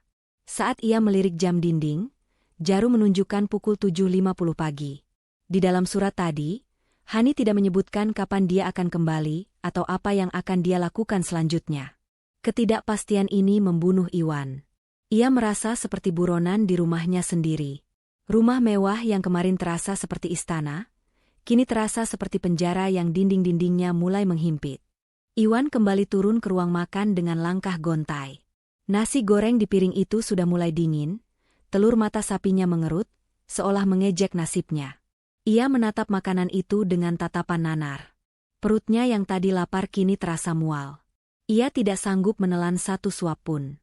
Sarapan terakhir ini benar-benar terasa seperti jamuan kematian bagi egonya. Di tengah keheningan yang menyiksa itu, tiba-tiba terdengar suara bel gerbang berbunyi nyaring. Ting tong. Iwan tersentak kaget. Ia melirik jam dinding lagi. Tepat pukul 8 pagi. Siapa yang datang sepagi ini? Apakah Hani kembali? Secercah harapan muncul di hati Iwan. Mungkin Hani berubah pikiran. Mungkin Hani pulang untuk minta maaf dan memohon agar tidak diceraikan. Ya, pasti itu. Hani tidak mungkin tega padanya. Dengan sisa-sisa keberanian dan arogansi yang ia kumpulkan, Iwan merapikan piyamanya dan berjalan menuju pintu depan. Ia menyiapkan wajah marah terbaiknya. Ia akan membentak Hani begitu pintu dibuka. Ia akan membuat Hani berlutut minta ampun karena sudah lancang membawa kabur sertifikat rumah. Iwan memutar kunci pintu depan dan menghentaknya hingga terbuka lebar. "Dari mana saja, Kak?" Kalimat bentakan Iwan terhenti di tenggorokan. Di hadapannya, bukan Hani yang berdiri dengan wajah memelas, melainkan seorang wanita berjas hitam rapi dengan kacamata bingkai tebal yang menatapnya tajam. Di belakang wanita itu, berdiri 2 orang petugas keamanan berseragam safari lengkap dengan pentungan di pinggang. Wanita itu tersenyum tipis, senyum yang tidak sampai ke mata. Senyum seorang eksekutor. "Selamat pagi, Pak Iwan," sapa wanita itu dengan nada dingin dan formal. "Saya Siska, kuasa hukum Ibu Hani. Kami perlu bicara sebentar."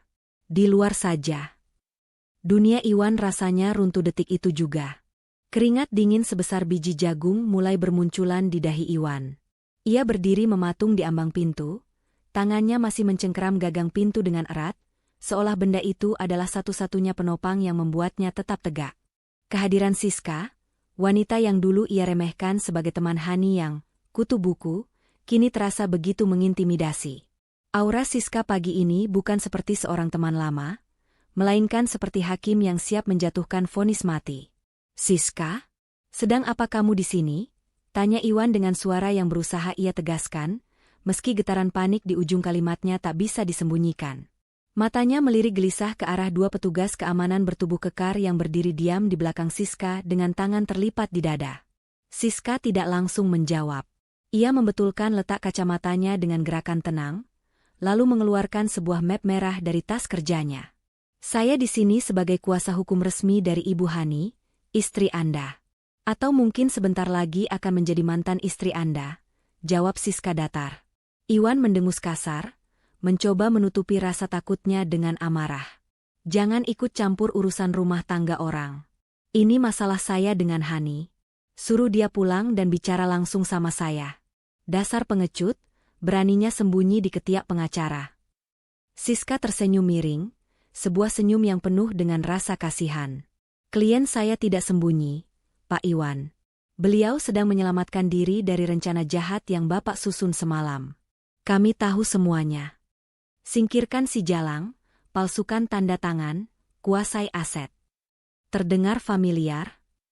Wajah Iwan yang tadi merah padam karena marah, kini kembali pucat pasi. Mulutnya terbuka sedikit, tapi tidak ada suara yang keluar. Rahasianya, rencana yang ia bicarakan dengan Leona di tengah malam, ternyata benar-benar bocor sampai ke telinga pengacara. Siska melangkah maju 1 langkah, membuat Iwan refleks mundur. Siska menyodorkan dokumen di tangannya. "Ini surat somasi dan pemberitahuan pengosongan rumah. Rumah ini, tanah ini, semuanya tercatat sah atas nama Hani Wulandari, warisan tunggal dari almarhum ayahnya. Secara hukum, ini bukan harta Gonogini. Bapak tidak punya hak 1% pun atas properti ini." "Tapi saya suaminya," potong Iwan putus asa. "Saya kepala keluarga di sini. Saya berhak tinggal di sini." Status suami tidak memberikan Bapak hak untuk merampas aset istri, apalagi dengan niat kriminal, potong Siska tajam, suaranya meninggi 1 oktav, tegas dan mematikan. "Bapak lupa? Percobaan pemalsuan dokumen dan persekongkolan jahat adalah tindak pidana. Kami punya bukti percakapan digital Bapak dengan saudari Leona. Hani sudah menyerahkan semua buktinya. Jika Bapak tidak kooperatif, saya tidak segan-segan membawa bukti itu ke kantor polisi hari ini juga." Ancaman penjara membuat nyali Iwan ciut seketika. Lututnya gemetar. Ia membayangkan dirinya memakai baju tahanan, tidur di sel sempit, kehilangan pekerjaan, dan dipermalukan di hadapan kolega-koleganya. Karirnya sebagai manajer pemasaran yang ia bangun dengan susah payah akan hancur lebur. "Jadi, apa pilihan Bapak?" tanya Siska lagi, kali ini nadanya kembali rendah namun menekan. "Keluar baik-baik dan kami simpan bukti itu untuk proses perceraian perdata saja, atau Bapak memaksa bertahan dan kami seret Bapak dengan pasal pidana?" Iwan terdiam. Jakunnya naik turun menelan ludah yang terasa pahit. Ia kalah. Skakmat. Ia tidak punya sertifikat rumah untuk melawan, tidak punya uang untuk menyewa pengacara hebat, dan sekarang diancam penjara. Oke. Iwan mengangkat kedua tangannya tanda menyerah. Saya pergi. Puas kalian? Belum, sela Siska cepat. Ia mengulurkan telapak tangan kanannya yang terbuka ke arah Iwan. Kunci mobil Pajero Sport. Sekarang. Mata Iwan terbelalak. Apa? Itu mobil saya. Saya yang pakai setiap hari ke kantor. Pakai setiap hari bukan berarti memiliki, Pak Iwan, balas Siska dingin. BPKB mobil itu atas nama Hani. Dibeli sebelum kalian menikah. Itu aset bawaan istri. Dan mengingat Bapak berniat menjualnya diam-diam untuk foya-foya dengan selingkuhan, klien saya menarik kembali izin pemakaiannya. Serahkan kuncinya, atau saya laporkan Bapak atas tuduhan penggelapan kendaraan bermotor. Iwan meremas kunci mobil di saku celananya. Mobil itu adalah simbol status sosialnya. Tanpa mobil itu, ia hanyalah seorang karyawan biasa yang naik angkutan umum. Harga dirinya tercabik-cabik di depan dua satpam kompleks yang kini menatapnya dengan tatapan merendahkan. Sialan, desis Iwan pelan. Dengan kasar, ia merogoh saku celananya, menarik kunci mobil itu, dan melemparnya ke arah Siska. Siska menangkap kunci itu dengan sigap. Terima kasih atas kerjasamanya. Mobil akan dibawa oleh tim saya nanti siang. Siska kemudian menunjuk jam tangannya. Sekarang jam 8.15 pagi. Kami memberi Bapak waktu 24 jam untuk mengemasi barang-barang pribadi Bapak. Ingat, hanya barang pribadi. Baju, sepatu, dan perlengkapan mandi. Jangan coba-coba membawa barang elektronik, perabot, atau apapun yang dibeli menggunakan uang Hani. Kami punya daftar inventaris lengkap. Besok pagi jam 8, saya akan kembali untuk memastikan rumah ini sudah kosong dari parasit. Setelah mengucapkan kalimat menohok itu, Siska membalikkan badan. Mari, Pak, ujarnya kepada dua petugas keamanan. Mereka bertiga berjalan meninggalkan Iwan yang masih berdiri mematung di teras, seperti patung lilin yang meleleh terkena panasnya kenyataan. Siska dan timnya pergi. Pintu gerbang ditutup kembali. Iwan sendirian. Keheningan yang menyergap setelah kepergian Siska terasa jauh lebih menakutkan. Iwan masuk kembali ke dalam rumah dan membanting pintu sekeras-kerasnya, melampiaskan amarah yang tidak tersalurkan. Ia menendang pot bunga hias di sudut ruang tamu, hingga pecah berantakan. Arg! Teriaknya frustrasi. Rumah ini, yang semalam ia impikan menjadi istananya bersama Leona, kini benar-benar akan menjadi kenangan. Ia diusir seperti kucing kurap. Iwan mondar-mandir di ruang tengah, napasnya memburu. Ia butuh pegangan. Ia butuh seseorang yang bisa membantunya keluar dari situasi gila ini. Leona. Ya, Leona pasti bisa membantu. Leona punya banyak kenalan orang kaya. Mungkin dia bisa meminjamkan uang untuk sewa apartemen sementara atau menyewa pengacara tandingan. Atau setidaknya, Leona bisa memberikan tempat berteduh malam ini. Bukankah mereka saling mencintai? Bukankah mereka sudah merencanakan masa depan bersama? Dengan tangan gemetar, Iwan merogoh saku celananya, mengambil ponsel. Ia mencari kontak, Leona my love, dan menekan tombol panggil. Tut, tut. Panggilan tersambung. Hati Iwan sedikit lega. Halo, sayang? Kenapa telepon pagi-pagi? Kamu udah berhasil usir perempuan itu? Suara manja Leona terdengar di seberang sana, diiringi suara bising hair dryer. Sepertinya Leona sedang di salon atau bersiap-siap. Leona, gawat, kata Iwan dengan suara panik. Rencana kita gagal total. Hani tahu semuanya. Dia kabur bawa sertifikat rumah dan BPKB mobil. Sekarang pengacaranya datang mengusirku. Aku dikasih waktu 24 jam buat angkat kaki dari sini. Hening. Suara hair dryer di seberang sana tiba-tiba mati. Maksud kamu apa? Suara Leona berubah tajam. Tidak ada lagi nada manja. Kamu diusir? Jadi rumah itu nggak bisa kita ambil. Nggak bisa, Yang. Ternyata itu warisan bapaknya, bukan Gonogini. Aku juga diancam lapor polisi kalau nggak keluar. Jelas Iwan cepat. Aku bingung banget sekarang. Mobil juga diambil. Sayang, aku boleh ya numpang di apartemen kamu dulu sementara? Sampai aku dapat gaji bulan depan buat cari kontrakan. Aku butuh kamu banget sekarang. Iwan menunggu jawaban yang menenangkan. Ia berharap Leona akan berkata, "Tenang sayang, sini ke tempatku, kita hadapi bareng-bareng." Namun, yang terdengar adalah helaan napas kasar dari seberang telepon. "Aduh, Wan. Kamu gimana sih? Katanya kamu pintar, kok bisa kalah langkah sama istri kampungan kayak dia?" cecar Leona. "Ya aku nggak tahu dia bakal senekat ini." "Udahlah, jangan bahas itu dulu. Aku mau packing sekarang. Nanti siang aku ke tempatmu ya," pinta Iwan memelas. Tunggu dulu," potong Leona cepat. "Apartemenku sempit, Wan. Lagian adik sepupuku mau datang dari kampung, mau nginep di sini. Nggak bisa kalau ada kamu."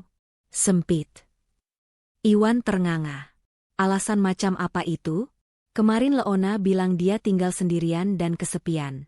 "Tapi Leona, aku nggak punya tempat tujuan lain. Rekeningku juga kan dipegang Hani, aku belum sempat blokir. Aku bener-bener zero sekarang. Tolonglah." "Wan, denger ya," suara Leona menjadi dingin dan ketus. "Kita kan have fun aja selama ini. Rencananya kan kamu bawa aset, baru kita hidup enak.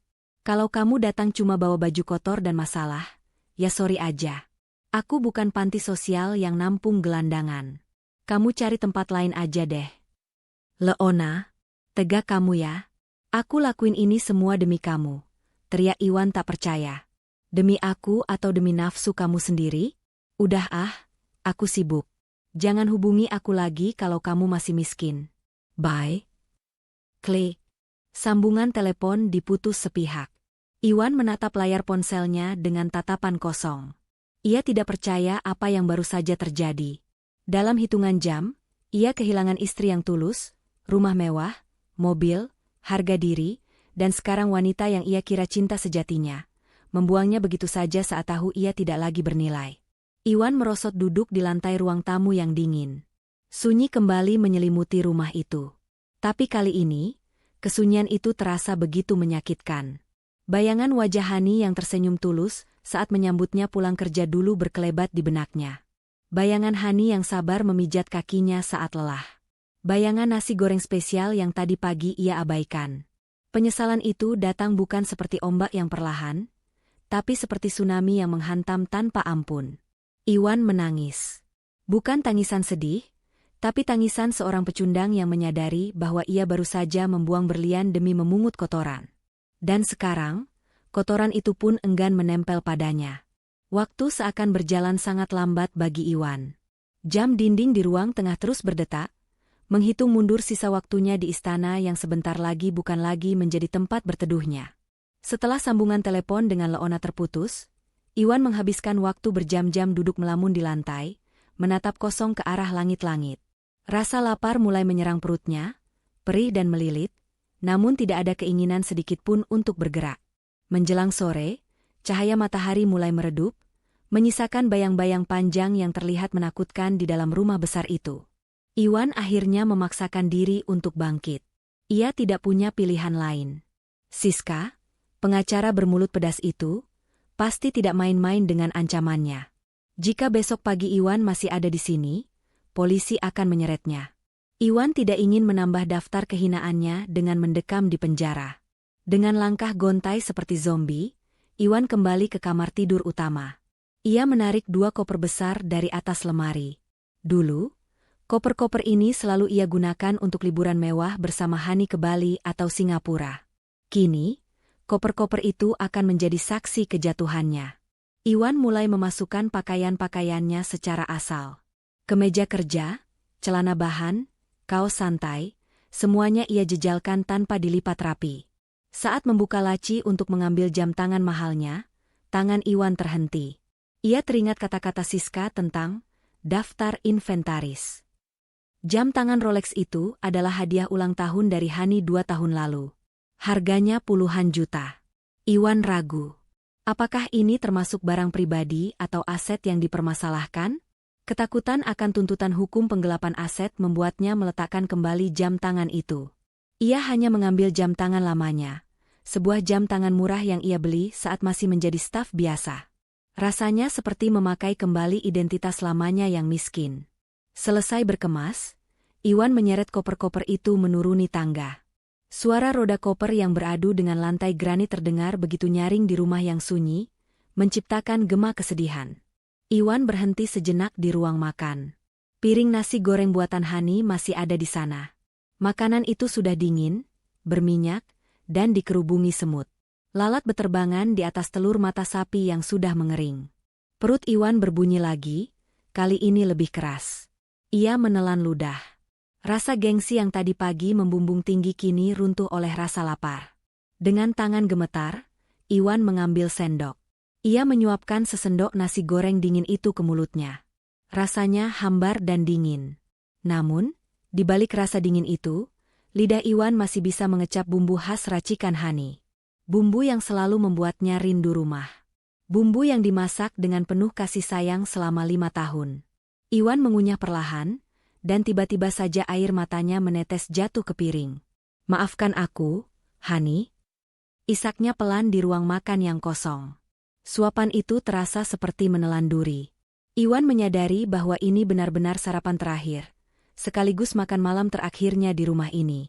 Tidak akan ada lagi masakan hangat yang menyambutnya pulang kerja. Tidak akan ada lagi teh manis di pagi hari.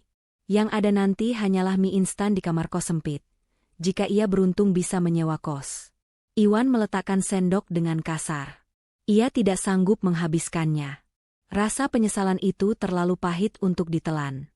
Ia mengambil koper-kopernya dan berjalan menuju pintu depan. Sementara itu, di teras rumah Ibu Yuni, suasana terasa jauh lebih hangat meski senja mulai turun. Hani duduk di kursi rotan, ditemani secangkir teh jahe hangat buatan ibunya. Di hadapannya, Siska duduk sambil memangku laptop, mengetik draft gugatan cerai. "Gugatan sudah siap, Han," ujar Siska tanpa mengalihkan pandangan dari layar. "Besok pagi timku akan mendaftarkannya ke pengadilan agama. Dengan bukti-bukti yang kamu kasih, prosesnya mungkin bisa lebih cepat, apalagi kalau dia tidak menyewa pengacara untuk melawan." Hani mengangguk pelan. Tatapannya menerawang ke arah pohon mangga di halaman. Dia tidak punya uang untuk sewa pengacara, SIS. Rekening gajinya memang ada, tapi gaya hidupnya boros. Tabungan dia nihil. Dan aku yakin selingkuhannya itu sudah meninggalkannya begitu tahu Iwan tidak punya apa-apa. "Baguslah," sahut Ibu Yuni yang baru keluar membawa toples kerupuk. "Biar dia belajar arti hidup susah. Selama ini dia terlalu dimanjakan sama fasilitas yang kamu kasih, Hani. Laki-laki kalau dikasih enak terus kadang lupa daratan." Ponsel Hani yang tergeletak di meja bergetar. Sebuah nama muncul di layar, "Mas Iwan." Hani menatap layar itu datar. Tidak ada lagi debaran jantung seperti dulu. Siska melirik sekilas. "Mau diangkat?" Hani menggeleng. Ia menekan tombol reject, lalu membuka menu pengaturan dan memblokir nomor itu.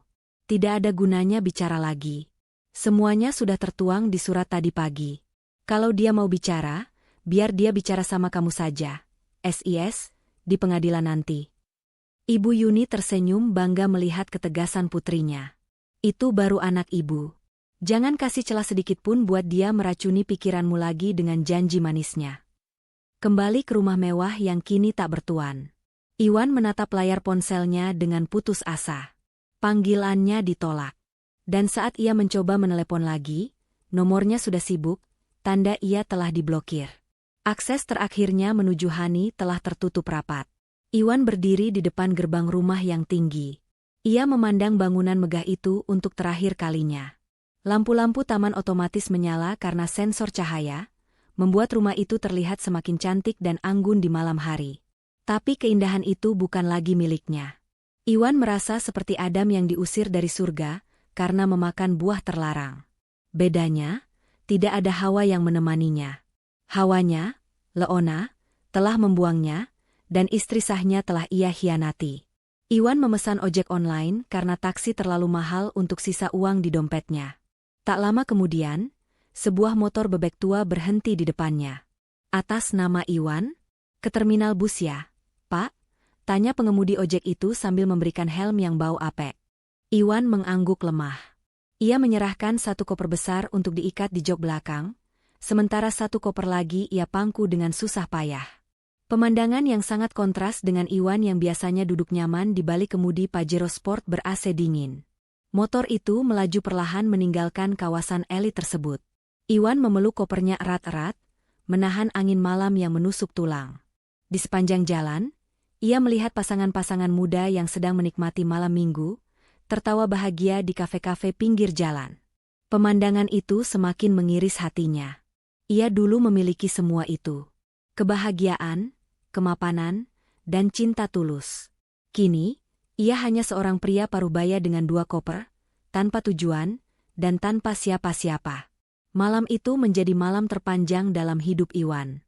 Ia tidur di bangku ruang tunggu terminal, karena belum menemukan kos murah yang pas di kantongnya. Nyamuk menggigiti kulitnya, dan suara bising knalpot bus menjadi lagu pengantar tidurnya. Jauh di lubuk hatinya, ia sadar ini baru permulaan dari karma yang harus ia bayar. Di sisi lain kota, Hani masuk ke kamar tidurnya di rumah Ibu Yuni. Kamar itu sederhana, jauh lebih kecil dari kamar utamanya dulu, tapi terasa begitu damai. Hani merebahkan tubuhnya di kasur kapuk yang empuk. Ia menatap langit-langit kamar, membayangkan wajah ayahnya. "Ayah, rumah ayah sudah aman," bisiknya pelan. Hani sudah melindunginya. Dan sekarang, Hani akan mulai membangun kembali hidup Hani dari awal. Malam ini, untuk pertama kalinya setelah sekian lama, Hani bisa tidur dengan nyenyak tanpa rasa curiga, tanpa rasa takut dikhianati, dan tanpa beban. Ia tahu proses perceraian di depan mata tidak akan mudah, tapi ia sudah siap. Ia bukan lagi korban. Ia adalah penyintas yang baru saja memenangkan pertempuran terbesarnya tanpa perlu mengangkat pedang. 3 bulan telah berlalu sejak malam kelabu itu. Waktu yang cukup singkat bagi bumi untuk berputar, namun terasa seperti 1 abad bagi Iwan. Gedung pengadilan agama siang itu tampak ramai. Orang-orang berlalu lalang dengan wajah-wajah tegang, sedih, atau justru lega. Di salah satu ruang sidang, suara ketukan palu hakim terdengar tegas, memecah keheningan yang sempat menggantung di udara. Tok, tok, tok. Majelis hakim memutuskan untuk mengabulkan gugatan cerai penggugat untuk seluruhnya. Menetapkan talak 1 bain sugra tergugat terhadap penggugat, suara ketua majelis hakim menggema, menjadi vonis akhir bagi perjalanan rumah tangga Hani dan Iwan. Hani menghembuskan napas panjang, seolah melepaskan beban bertonton yang selama ini menindih pundaknya. Ia menoleh ke arah Siska di sebelahnya, lalu tersenyum tipis. "Selesai," bisiknya. Siska mengangguk mantap sambil menepuk punggung tangan klien sekaligus sahabatnya itu. Di kursi tergugat, Iwan duduk tertunduk lesu. Penampilannya sangat jauh berbeda dibandingkan 3 bulan lalu. Kemeja batiknya terlihat lusuh dan agak kebesaran, tanda berat badannya turun drastis. Wajahnya kusam, matanya cekung dengan lingkaran hitam yang menebal, dan rambutnya yang dulu selalu tertata rapi dengan pomade kini terlihat acak-acakan dan mulai memutih di beberapa bagian. Iwan tampak 10 tahun lebih tua dari usia aslinya. Sejak diusir dari rumah dan dicampakkan oleh Leona, hidup Iwan hancur berantakan. Ia tinggal di sebuah kamar kos sempit tanpa ventilasi yang layak. Ia sempat mencoba meminjam uang ke teman-temannya, namun berita tentang perangainya yang buruk sudah menyebar, membuat semua orang menutup pintu. Gajinya habis hanya untuk membayar utang gaya hidup masa lalu, dan biaya hidup sehari-hari yang pas-pasan. Ia benar-benar sendirian. Sidang dibubarkan. Hani bangkit dari kursinya dengan anggun. Hari ini ia mengenakan blazer berwarna krem yang dipadukan dengan celana kulot senada. Rambutnya dipotong sebahu, memberikan kesan segar dan dinamis. Aura wajahnya bersinar, bukan karena riasan mahal, melainkan karena kedamaian batin yang akhirnya ia temukan. Saat Hani berjalan menuju pintu keluar ruang sidang, Iwan buru-buru bangkit dan menghadangnya. "Hani, tunggu," panggil Iwan dengan suara parau. Hani berhenti. Ia tidak mundur, juga tidak menghindar. Ia menatap Iwan tepat di manik matanya. Tatapan Hani begitu tenang, namun ketenangan itulah yang justru membuat nyali Iwan menciut. Dulu, Hani menatapnya dengan penuh cinta. Setelah malam itu, Hani menatapnya dengan kemarahan. Namun kini, tatapan itu kosong. Datar. Seolah Iwan hanyalah orang asing yang kebetulan berpapasan di jalan. "Mas Iwan," sapa Hani sopan, namun dingin. "Ada apa?" Putusan hakim sudah jelas. Kita sudah selesai. Iwan menelan ludah, mencoba merangkai kata. Hani, aku minta maaf. Aku tahu aku salah besar. Aku bodoh. Leona, dia wanita jahat. Han. Dia ninggalin aku pas aku susah. Aku sadar sekarang, cuma kamu wanita yang tulus sama aku. Cuma kamu yang mau terima aku apa adanya. Iwan mencoba meraih tangan Hani, namun Hani menarik tangannya dengan halus namun tegas. Mas, potong Hani pelan. Jangan sebut nama wanita itu lagi. Itu tidak penting bagiku. Dan tolong, jangan rendahkan dirimu lagi dengan memohon seperti ini. Sudah terlambat. Tapi kita bisa mulai lagi dari awal. Han, Iwan memelas, matanya berkaca-kaca. Aku janji akan berubah. Aku akan kerja keras. Aku rela jadi supir atau tukang kebun di rumah kamu, asal aku bisa dekat sama kamu lagi. Tolong, Han, aku nggak punya siapa-siapa lagi. Hani tersenyum miris. Itulah masalahnya, Mas. Kamu mencariku karena kamu tidak punya siapa-siapa, bukan karena kamu mencintaiku. Kamu merindukan kenyamanan yang aku berikan, bukan merindukan aku sebagai istrimu. Hani menarik napas dalam, menghirup aroma kebebasan. Dulu aku sempat marah. Aku benci sekali sama kamu. Tapi hari ini, melihat kondisi kamu, rasa benci itu hilang. Yang ada cuma rasa kasihan. Hani. Mas, ingat kata-katamu di telepon malam itu? Tanya Hani. Kamu bilang, rencana kita berhasil, besok tinggal singkirkan si jalang itu. Kamu benar, Mas. Rencanamu berhasil. Iwan ternganga, bingung. Kamu berhasil menyingkirkan aku. Lanjut Hani dengan suara mantap yang menggetarkan hati siapapun yang mendengarnya. Kamu berhasil menyingkirkan aku dari hidupmu yang penuh kepalsuan. Kamu berhasil mendorongku keluar dari neraka yang kita sebut pernikahan, menuju kebahagiaan yang sesungguhnya. Kalau malam itu kamu tidak menelepon dia, mungkin sampai hari ini aku masih jadi istri bodoh yang mengabdi pada pengkhianat. Hani melangkah maju satu langkah, memperkecil jarak, lalu berbisik tegas. Terima kasih, Mas Iwan. Terima kasih sudah melepaskanku. Sarapan terakhir pagi itu adalah sedekahku untuk menutup masa lalu kita. Sekarang, menyingkirlah dari hadapanku. Aku punya masa depan yang harus kukejar. Tanpa menunggu jawaban, Hani membalikkan badan dan berjalan pergi. Langkah kakinya terdengar berirama di lantai marmer pengadilan. Tak-tak-tak, semakin lama semakin jauh. Siska dan Ibu Yuni yang menunggu di ujung lorong menyambutnya dengan senyuman lebar. Mereka bertiga berjalan keluar gedung, menembus cahaya matahari siang yang cerah. Iwan terpaku di tempatnya berdiri. Ia memandangi punggung Hani yang perlahan menghilang di balik pintu kaca. Punggung yang dulu selalu ada untuk menopangnya saat ia jatuh, kini telah pergi selamanya. Iwan merosot duduk di bangku panjang koridor pengadilan. Ia menutupi wajahnya dengan kedua tangan, menangis tanpa suara. Ia menyadari bahwa ia telah memenangkan egonya sesaat, namun kalah telak dalam pertempuran hidup. Ia kehilangan rumah, kehilangan harta, dan yang paling menyakitkan, ia kehilangan satu-satunya orang yang pernah benar-benar mencintainya. Di luar sana, Hani masuk ke dalam mobilnya sendiri. Mobil baru yang ia beli dengan hasil kerja kerasnya beberapa bulan ini. Ia menyalakan mesin, memutar lagu favoritnya, dan melaju membelah jalanan kota. Tidak ada air mata. Tidak ada penyesalan. Hani Wulandari telah kembali utuh. Dan kali ini, ia tidak akan membiarkan siapapun merusak kebahagiaannya lagi. Pesan moral cerita. Balas dendam terbaik bukanlah dengan membalas kejahatan dengan amarah atau kekerasan, melainkan dengan memperbaiki kualitas diri dan menjadi bahagia. Ketika kita dikhianati, jangan fokus menghancurkan orang yang menyakiti kita, tapi fokuslah menyelamatkan harga diri kita. Biarkan karma bekerja dengan caranya sendiri, sementara kita sibuk menjemput kebahagiaan yang jauh lebih pantas kita dapatkan. Ingat, berlian akan tetap bersinar meski sempat terbuang di lumpur, sedangkan pengkhianat akan kehilangan segalanya saat ia menukar ketulusan dengan kesenangan sesaat.